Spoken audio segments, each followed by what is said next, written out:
Welcome to Elevating La Cultura podcast, a space where I talk with Latinas who are passionate about what they do and are willing to share their passion with others to change the narrative, especially for the next generation.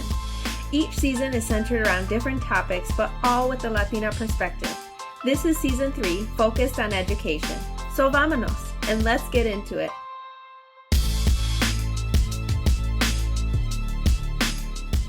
Hola, today I'm talking with Maggie Moreno, co-founder of LatinXChange.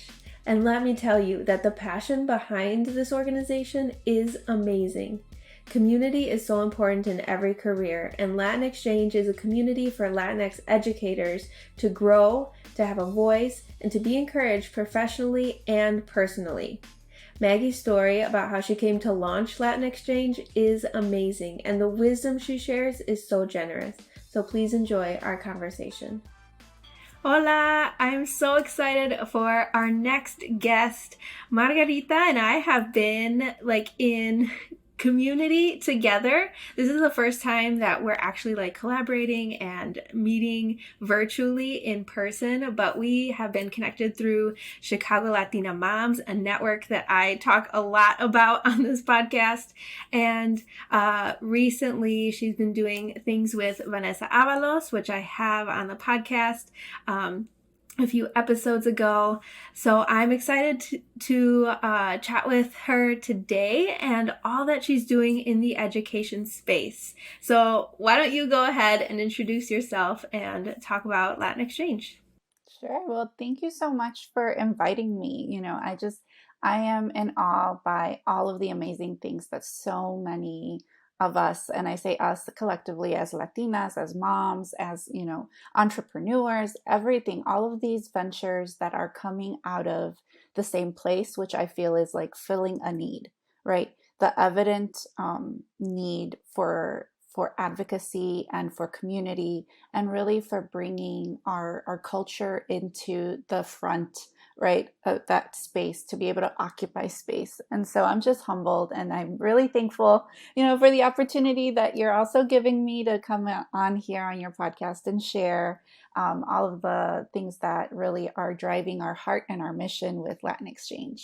So LatinXChange really is the birth of an idea that started honestly with a book, and it's testimony to a couple, I want to say now it's probably about a year and a half or 2 years ago, when the pandemic kind of started, and Chicago Latina Moms started doing these little series, right? These Zooms that us as members were kind of leading and speaking on things that we're passionate about or had experience about. And I did a little Zoom on a book, on a book idea that I had, and writing. And because of the pandemic, I feel like all of these emotions and these needs started coming about. I'm also a teacher, so obviously in the education space. And one of the things that I have always said there was a need for has been for more authentic Spanish books, right? And literature, and for our kids to be able to also see themselves in the books and in the authors that we have. And really all of the resources, bilingual resources, as a bilingual teacher, we're always making, things for our students. And whether it's a worksheet, or creating a little jingle or a song, we're always adapting and creating. And I was just like, you know what, I have this idea, this book that I want to write. And it started from there, from conceptualizing the idea of, what, I'm not the only teacher that feels this way, right? I'm not the only Latina that is struggling with a little bit of identity and knowing my space of I was born in Mexico but raised here in the United States, and where do I fit in, and then how all of that also grows into you trying to be a leader, right, in education, in your classroom, in your school buildings. And all of this just kind of blended into this idea of community, right? We need to have a community space where teachers can come together and really help each other, because there should be really no reason for me to feel so frustrated and burnt out and spending so much of my own money or my own time on creating resources when we have a collective, right? And so I started doing a little bit more research. I put my book idea on hold for a little bit because then it's also really expensive to publish books in case anybody, is on that venture. I put that on hold and I started looking into this idea of building a community, right? And developing a platform. And so I actually had the opportunity to be part of the Latinx incubator through the Hispanic Chamber of Commerce. And it was amazing because really there was where we really cemented the foundation to what LatinXChange was building. And so we are now multilingual. We changed our tagline. We went from bilingual education to multilingual education. And so we're a multilingual education community platform and marketplace where teachers will go to find each other, collaborate on the resources that they need, and also be compensated for the educational content that they create.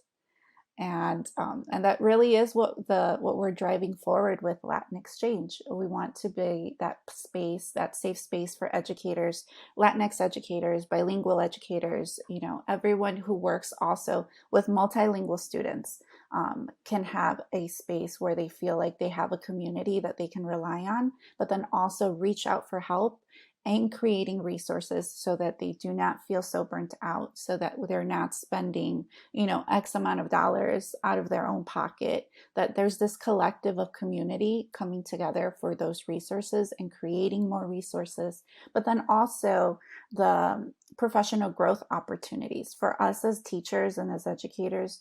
We want to learn from and with each other. Sometimes there's a lot of PD that we get offered, but it's presented in a way that is not directly connected to the classroom. And so we feel that teachers are the best ones that are equipped to lead other teachers through professional growth and professional learning opportunities.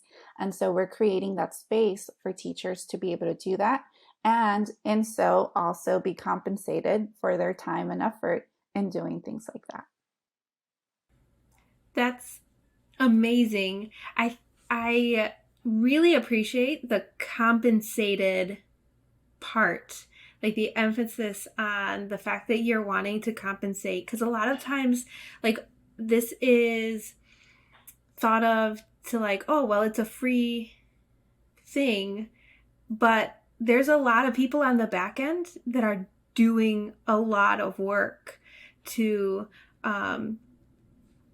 put everything together. And like people sometimes get offended or like confused as to like, why do I have to pay for a service, or why isn't this free, without realizing that all of that collective data resource, like someone has to do that.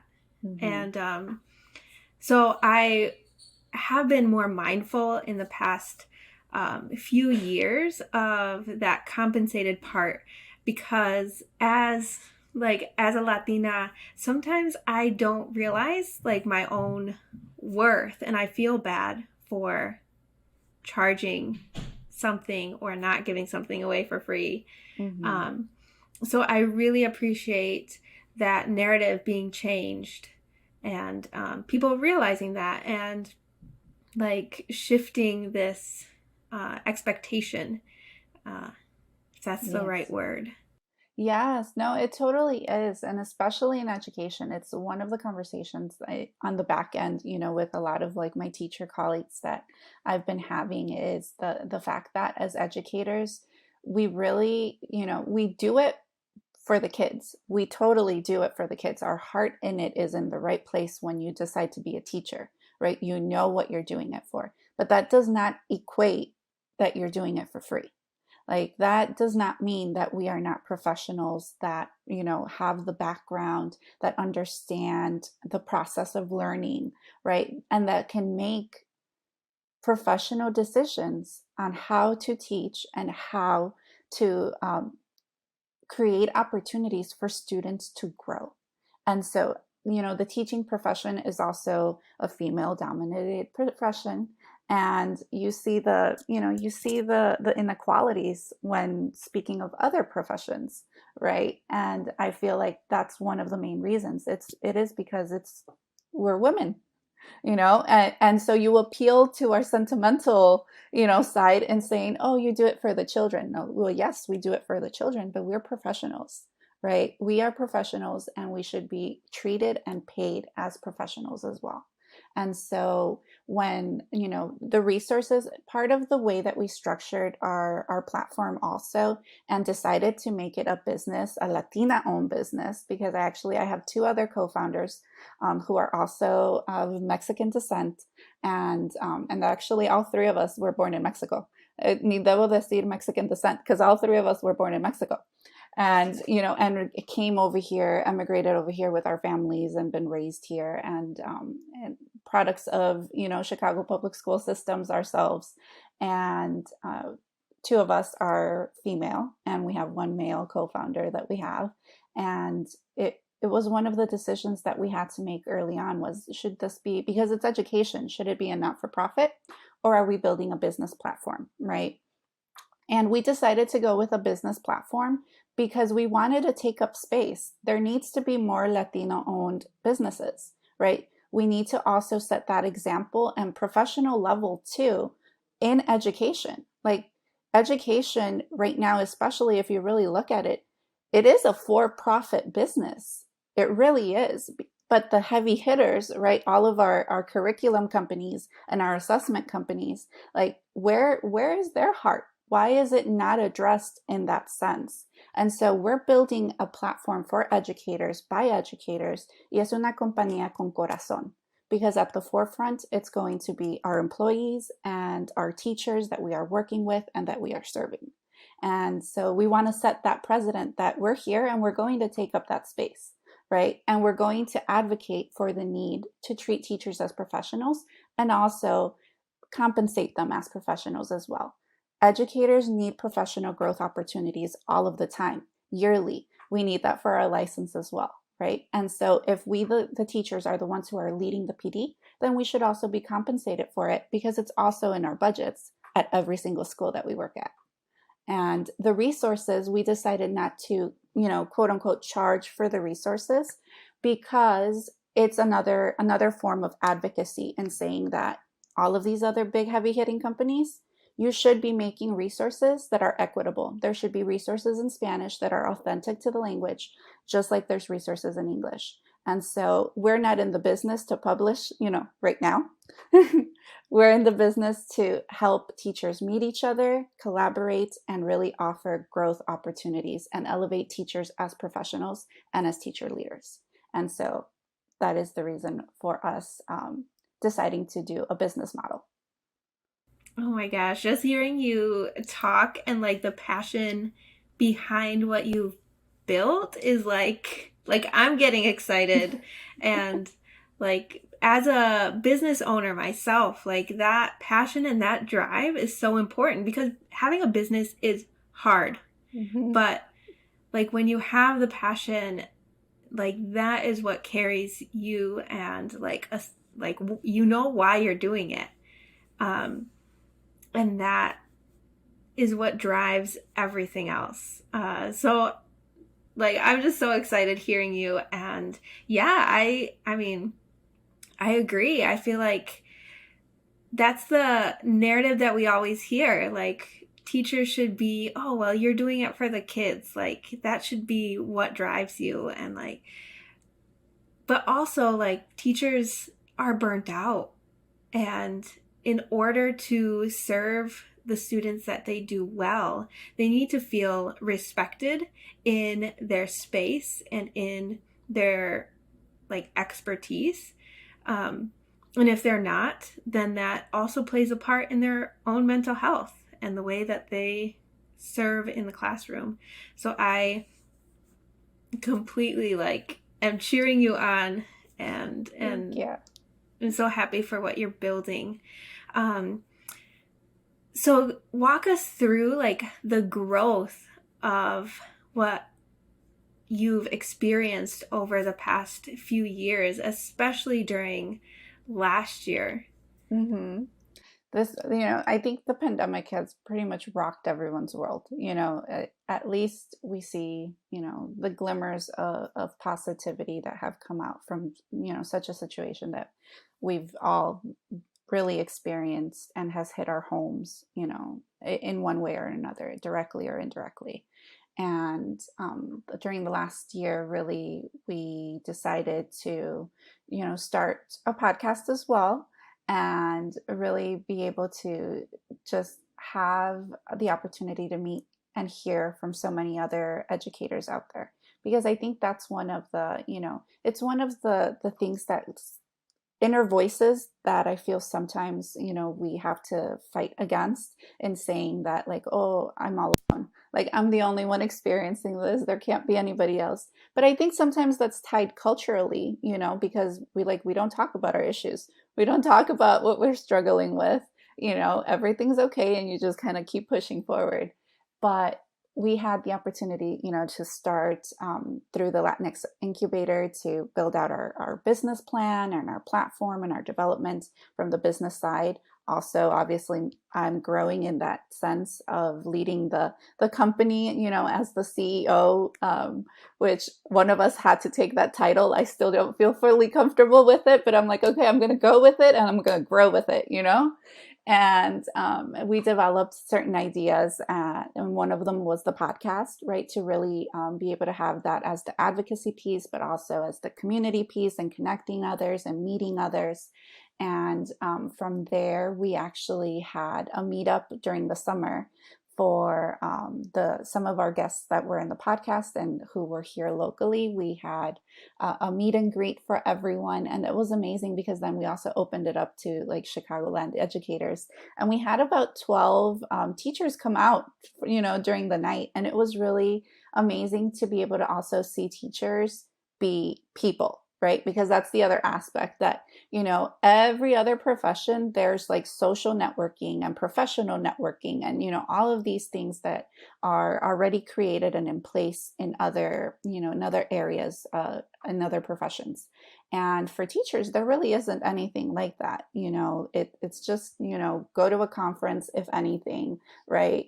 And even the conferences are like packed, all of these sessions, and and then you go back to your schools, and that's it. But there needs to be a networking piece, and there needs to be also that social piece, because exactly what you say, like, we're humans, like, we also need connection. We also need, to be able to just like relax and enjoy ourselves. Because otherwise it affects our mental health. We're people, we're not in a business of business. We're in a business of people, right? And we're dealing with students, and we're dealing with families, and we're dealing with all of these matters, right, that are very intricate and sometimes really high needs, and it takes a toll on us.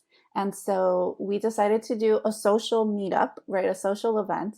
Teachers came out, we had an amazing time, supported another Latino-owned business, La Mexicana, here, in Chicago, and really started to cement some of those roots that, as a business, as a Latina-owned business, we also want to support other Latino-owned businesses. And so we decided that, these events were another area that we're going to be exploring as a company.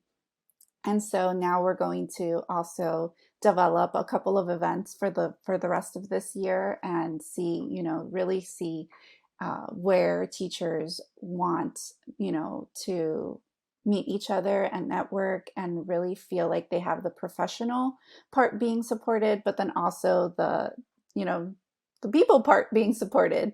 And so that they're able to really know that as a teacher, as a whole teacher, all of the aspects are there, and they're valid, and they're being addressed through our company.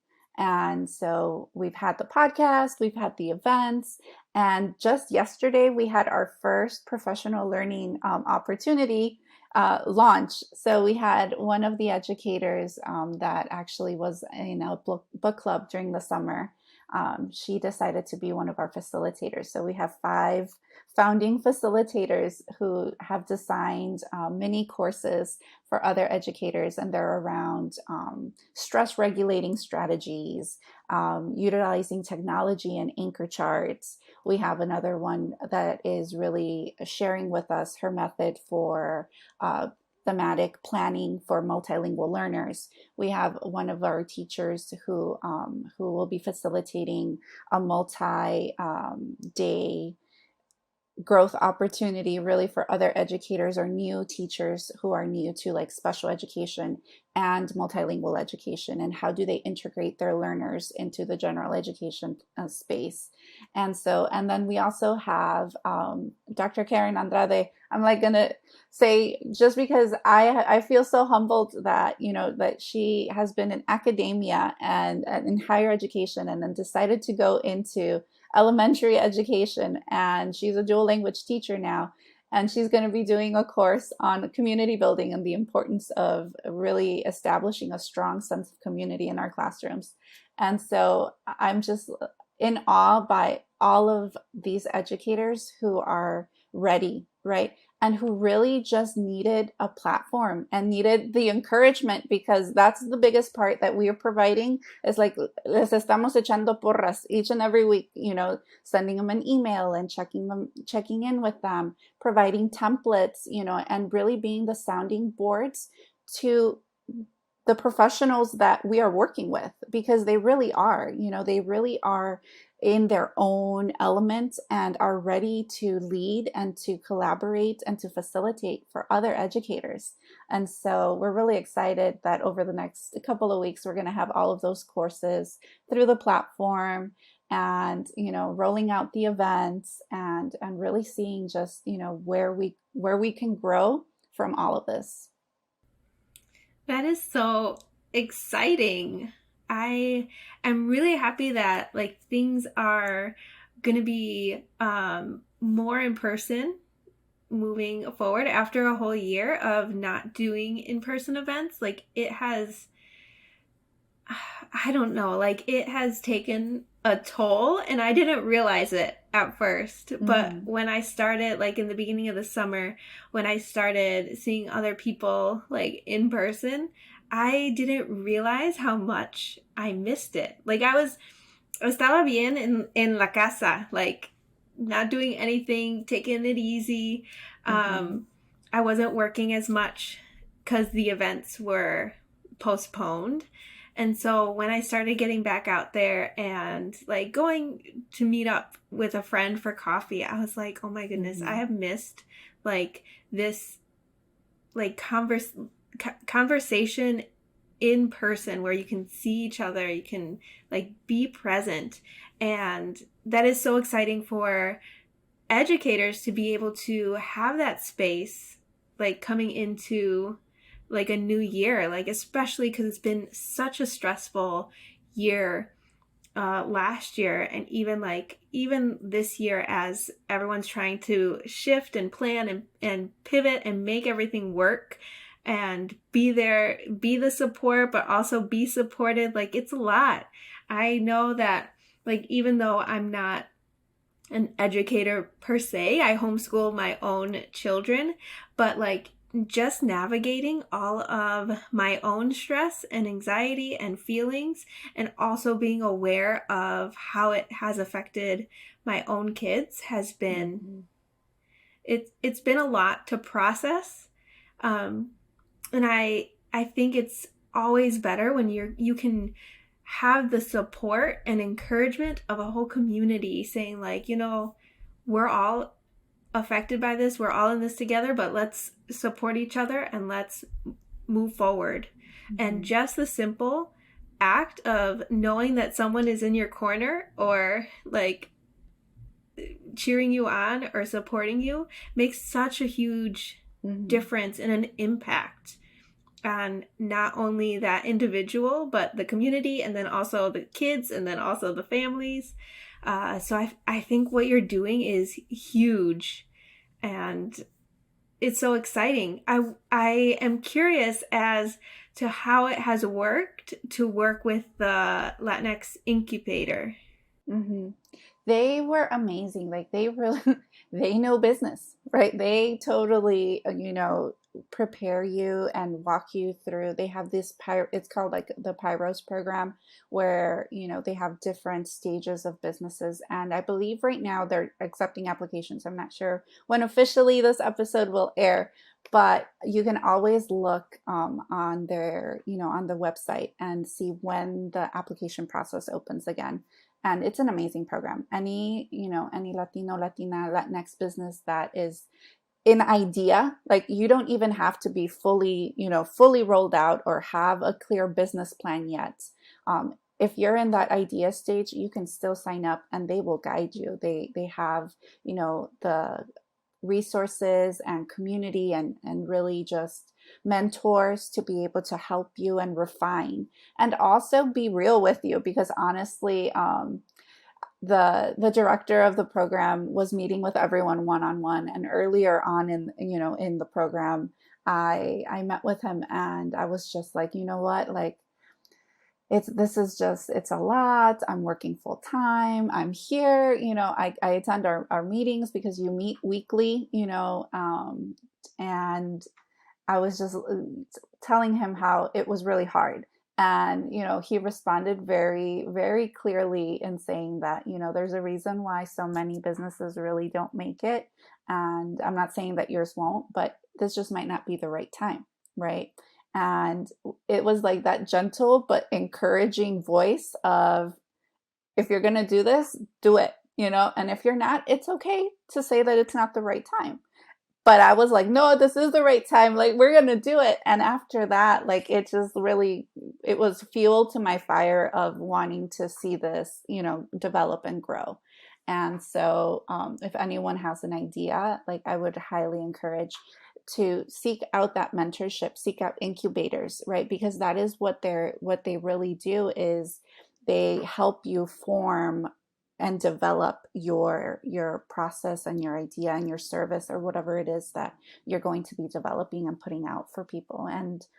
And even I think some of the cohort buddies that were in that cohort, ended up developing also some non-for-profit branches and ideas. And so really it's a space for you to honestly be able to learn. And I think that's the biggest takeaway with entrepreneurship is the fact that it's a learning process. It's organic, it's growing, and it's changing, and it's being able to also have that mentality of pivoting, especially in circumstances like these.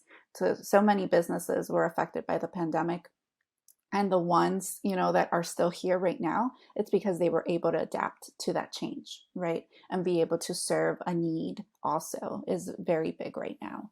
And so it was amazing. It was an amazing experience. And I have to say that I think it is due to being in that incubator that we are today where we are. And on top of that incubator now, I'm also working with like a business coach, right? And she's like a marketing guru. And I cannot really be thankful enough for other Latinos who are, really able to say, I'm going to also invest time and effort in growing others the same way. And so I can only hope to be in that space one day too. Right now, I'm trying to develop, LatinXChange, but eventually I would love to help others. And at least right now, through our platforms, if we can help, promote or partner or really be of service to any other business or venture, we're more than happy to do it in that way. Yes, so encouraging to know that there are places or like groups that actually invest in other businesses and will help you and come alongside you, because it's like you might have an idea, and I say this for all the listeners who might have an idea but don't necessarily know how to make it a business or to take it to the next level of development. But there are places and people that want to help and have the resources to help. So I say that so that no one's discouraged if they do have an idea but don't know like where to start or what to do or the framework to make it a reality. You said that you have it was three of you who co-founded LatinXChange. Do you want to talk through like how the three of you came up with this idea and developed it from the beginning, and then like talk through the name LatinXChange? Sure. So we have also on our founding team Lucero Rodriguez. She is a dual language now second grade teacher. She was a dual language first grade teacher when I met her. We met at the same school we were working at together. And I was the instructional coach, and she was one of the teachers who I was supporting. And our other co-founder is Fabian Garcia, who actually is the technology director at said school. So we all worked together, and when I had the idea, really, Lucero was the first one that I pitched it to, and I said, "Hey, I have this idea," and she was like, "Oh, yeah, tell me about it," and I said, "Okay, well, I have this idea for a podcast." I approached her through the podcast lens because she had experience already podcasting. And I said, "Would you like to help me out with, developing the podcast?" And she was like, "Yeah, sure." And then I was like, "Well, would you like to help me out at like actually building this as a business possibly?" Back when I was still trying to figure out would this be a business or a non-for-profit. I said, I want to develop a platform, and I don't have all the details, yet, but I know that podcast is a big part of it because there's a big sense of advocacy. And she was just like, "You had me at podcast, like, let's go." And so I was like, "You know what? You're really amazing with social media too." Because even though we're technically in that same millennial, right, Gen X, I guess I'm between like Gen X and millennial. I'm a zennial, I was like, "You're way better with social media. So can you help me out with the social media too?" And she was like, "Yeah, sure." And I was like, "All right, awesome." And then I realized that we're in the tech space here. We're building a platform and a technology, platform as it is. And I said, "Yeah, I'm going to need somebody to help us build this." So I reached out to Fabian and I was like, "Hey," because he actually provides a service also. He had already ventured into entrepreneurship previously himself. And so I said, I want to build a platform, but initially, like, I need a website. Would you be able to help, build us a website?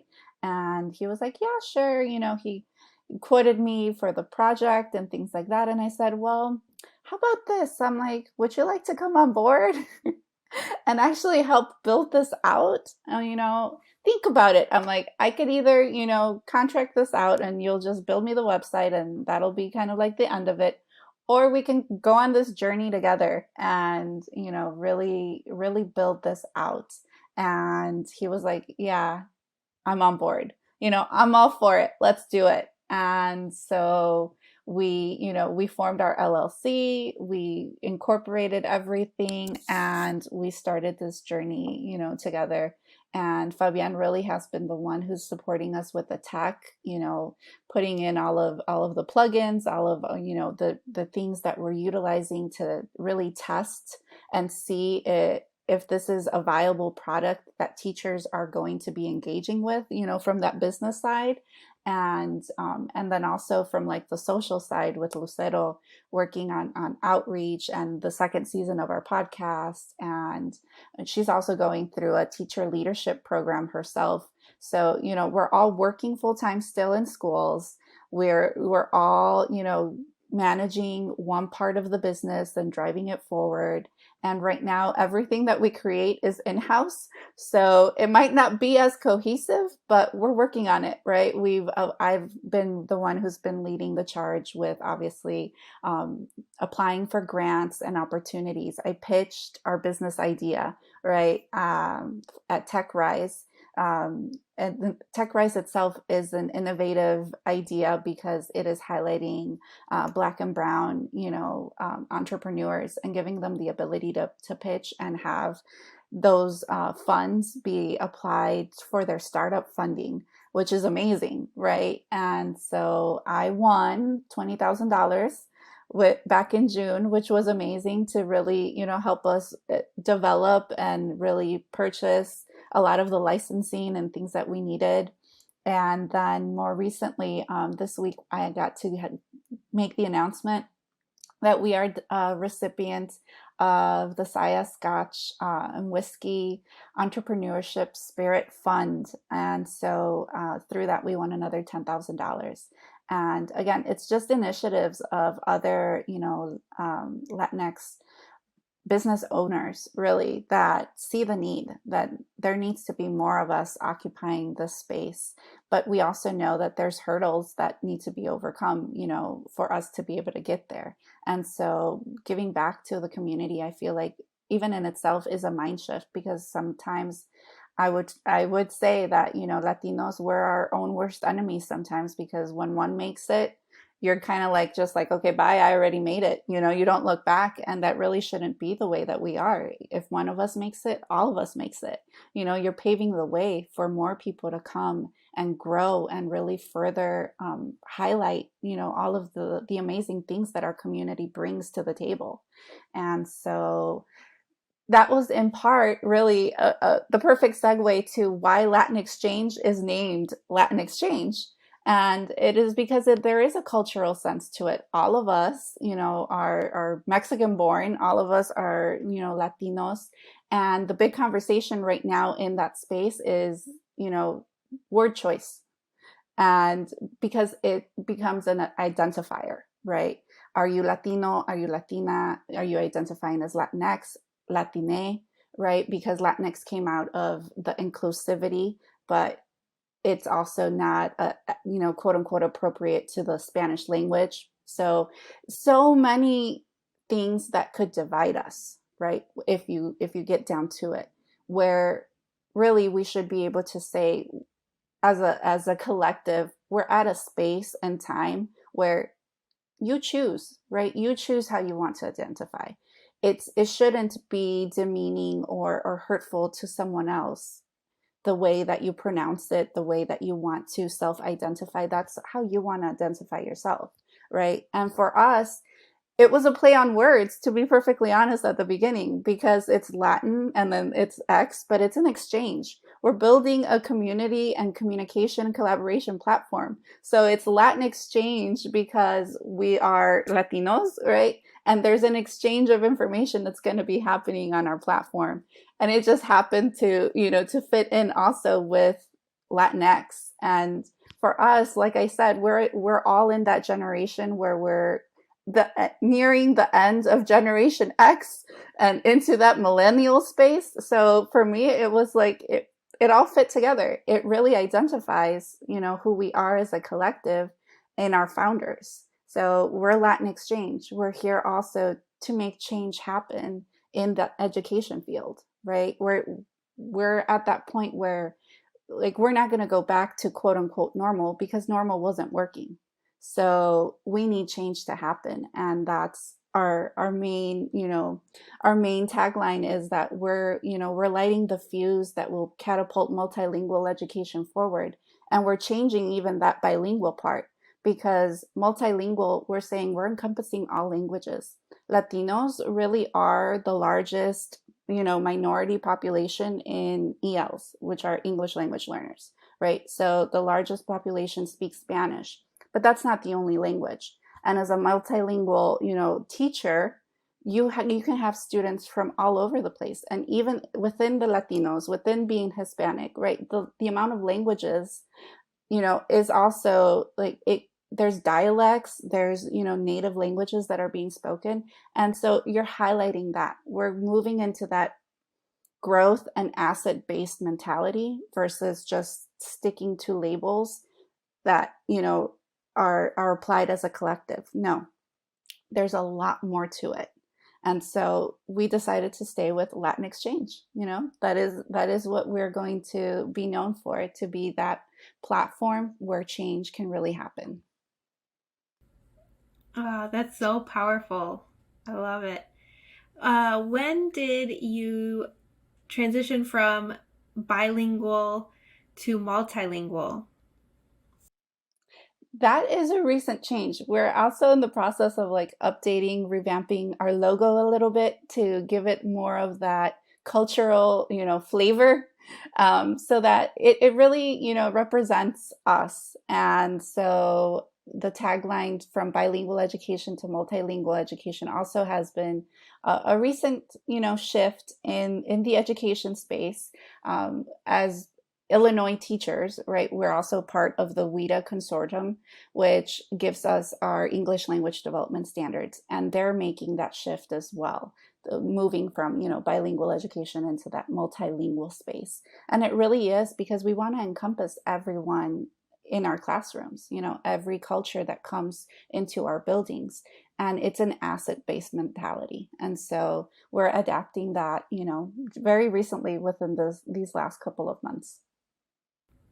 It's so interesting how things develop, and the more um, thoughtful you are about language and inclusion, the more you see that there's space for even more growth Mm-hmm. and inclusion and growth. Yeah, so that's great. I have been also thinking about bilingualism and multilingualism as I teach my own kids, because right Mm-hmm. now I only know two languages, English and Spanish.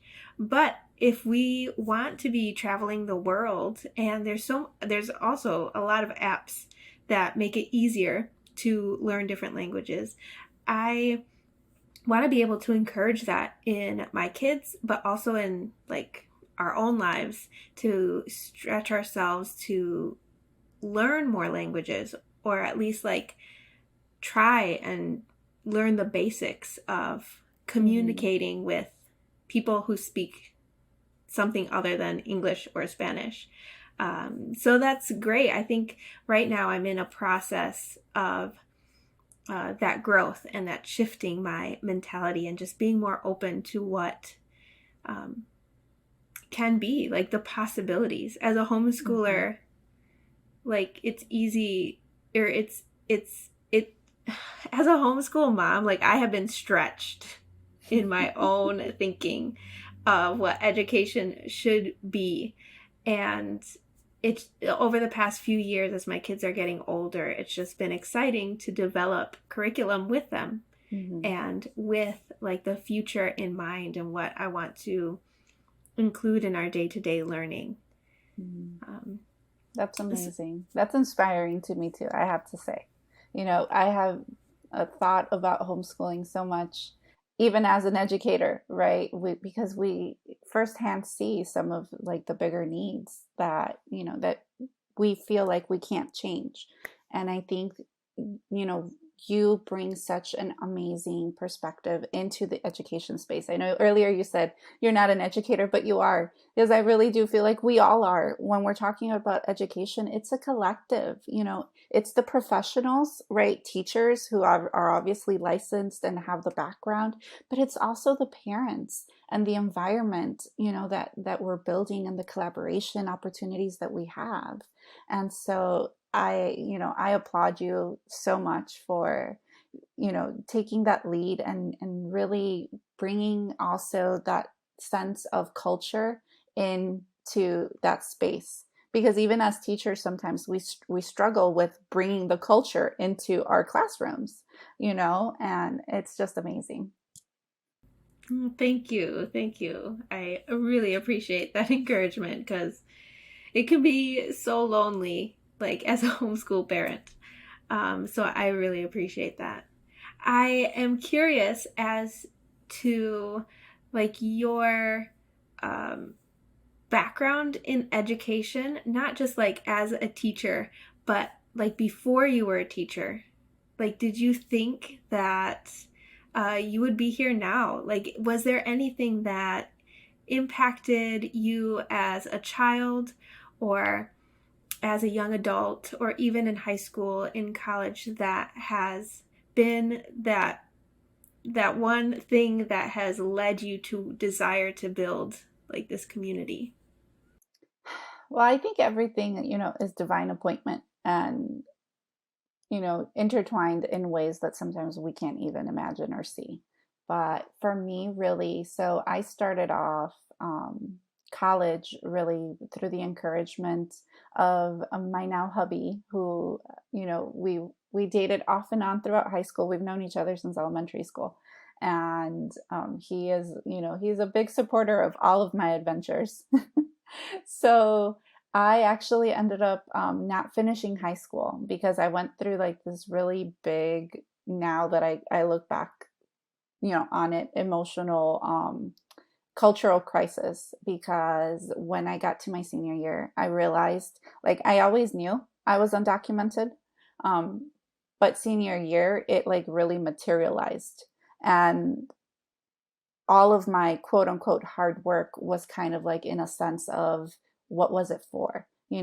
My parents weren't going to have enough money to put me through college. I wasn't going to be able to apply for financial aid. So it was kind of like this, I fell into this woe is me, I can't do anything about this mindset, and actually didn't finish high school. I had to go back to night school to finish an art credit so that I could then enroll at community college and pay out of pocket that first year. I was obviously already living with my boyfriend, who is now my husband at that time. I got pregnant at 19, had my son, and initially I wanted to be a nurse. That's what I started. My adventure in community college was with the goal to get my LPN and then my RN, and then I was going to be a midwife. Actually, that was what I wanted to be at that time, because I was going through pregnancy and I was learning so much, about just the pregnancy and human, development and all of my biology classes. And so I was like, okay, this is what I want to do.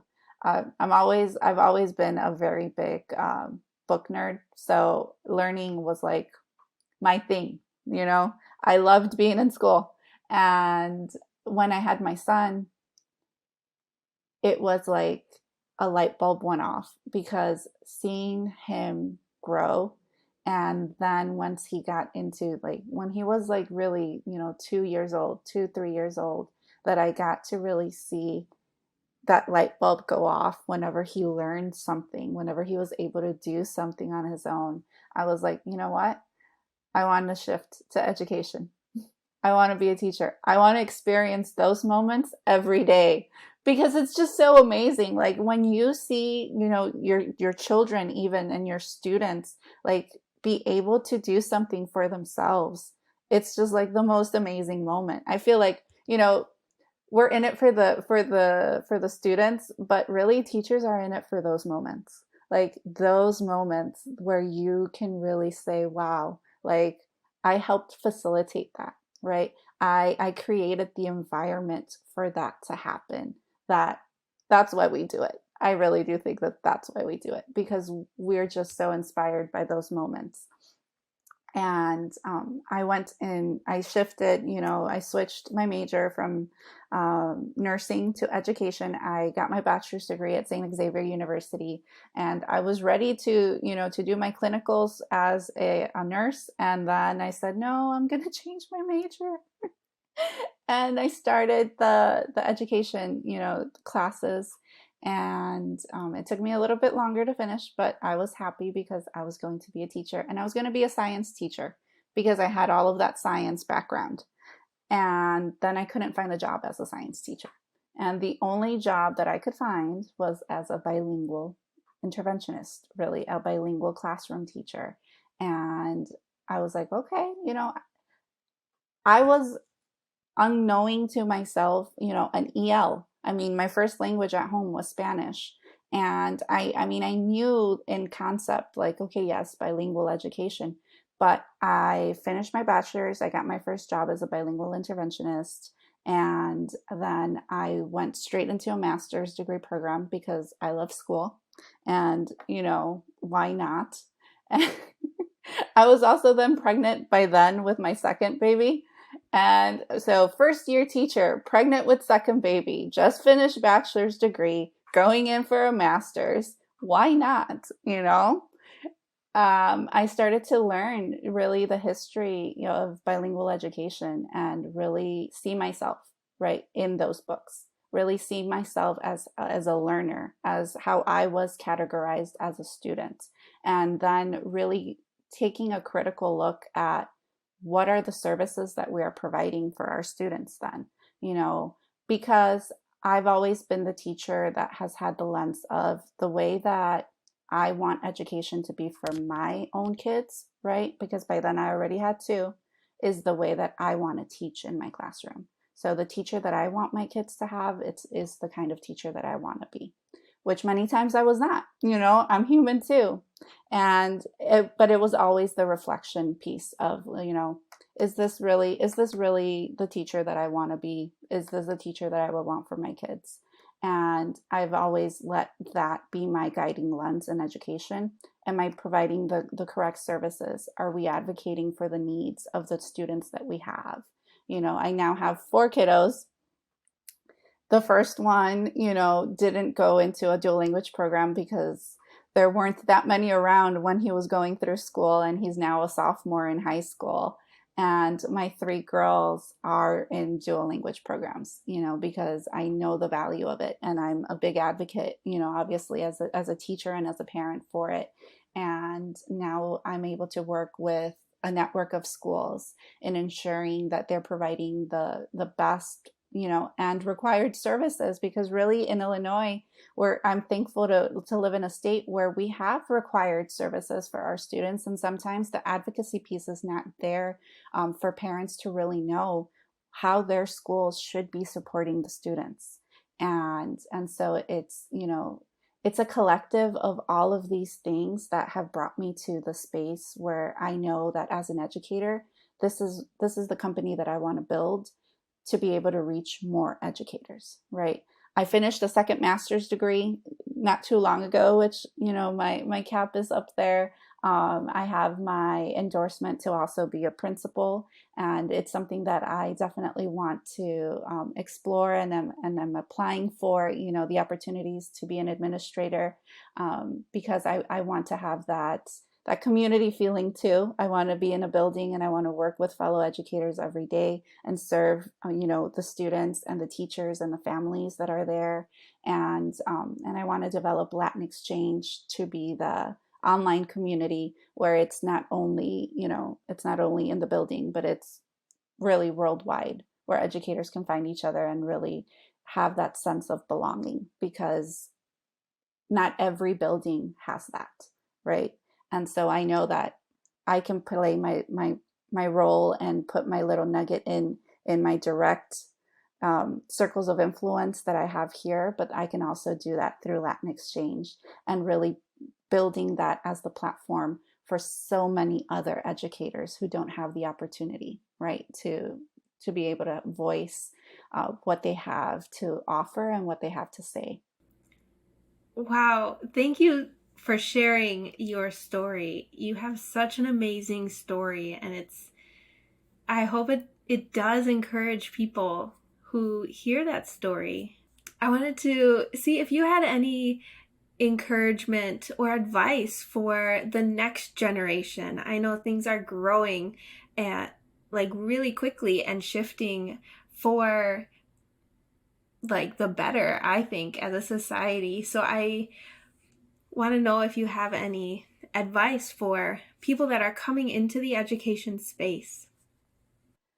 Right now, the big phrase that I'm living by, really, I want to say is échale ganas.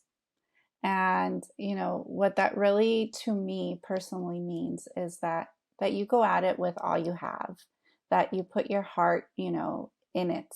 Because if your heart's not in it, like, yeah, you can work through it, but if your heart really isn't in it, then it might not be the place for you, and that's okay. You know, uh, taking taking everything with a grain of salt, and being already, quote unquote grown, knowing that everything is not for everybody. There are things that are for you, there are things that are not. And that's okay. And always having that growth mindset and growth mentality, and knowing that, especially to those coming into education, that there are so many different aspects and roles in education. We're not only talking about classroom teachers, but we're talking about social workers. We're talking about, speech and language therapists, right? Occupational therapists, all of our specialists that work with our students, and serve families that have students with special needs. Like, there are so many different roles within education that I would highly encourage everyone to consider, right? Along with being a classroom teacher, and knowing that specifically for those that are going into being a classroom teacher, give it some time, because don't write it off right away and saying, well, this is not for me, because it takes time. It takes time to get used to it, and it takes time for you to find your own groove in it, right? Know that you are a professional, and as a professional, you need to continuously grow your practice. So you're not going to be, the best teacher right off the bat. Like, you're going to take some time to really self-reflect and see where are your strengths, but then also where are your areas of growth, and seek out those who can really help you grow professionally, right? Build that community that is going to have your back, and that is going to listen to you vent, because sometimes you just have to vent, but then is always going to, pep you back up and say, all right, échale ganas, keep on going, right?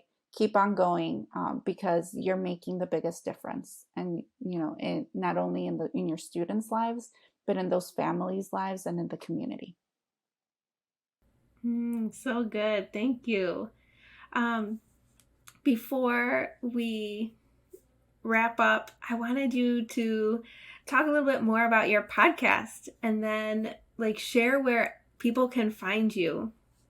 So yes, you can find us on every platform, really. LatinXChange is on Instagram. We're on Twitter. We are on Facebook and on LinkedIn. And we also have a TikTok. We love TikTok. So you can search any variation of LatinXChange with an underscore sometimes. You'll find us on there. And then my own personal handles that I'm more active on are Twitter at Maestra Maggie, and then also on Instagram, where I'm building a collection of Instagram posts, because they don't have to be insta perfect, but it's the experience that we want to share.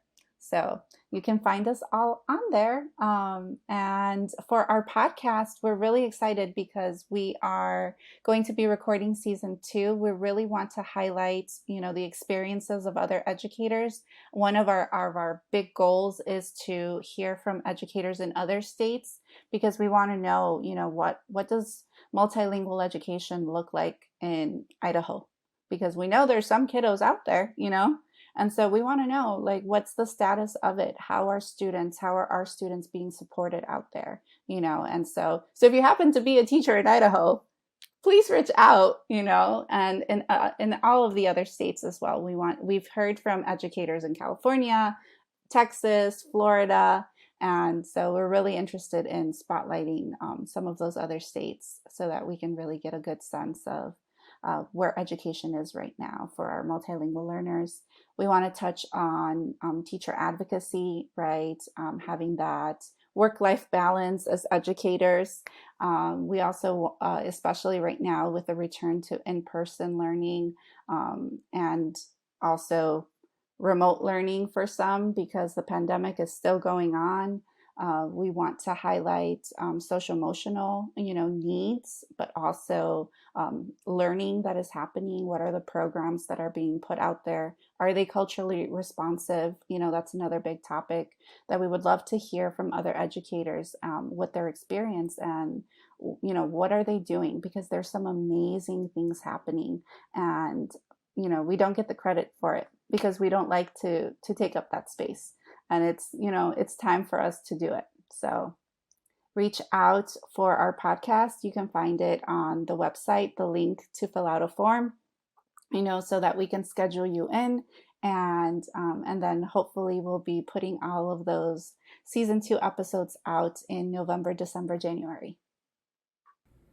Awesome. Oh my goodness. This conversation has been amazing. And I'm so excited for the community that you are building and all that you've done in the education space. So I thank you so much for taking the time and chatting with me for the podcast.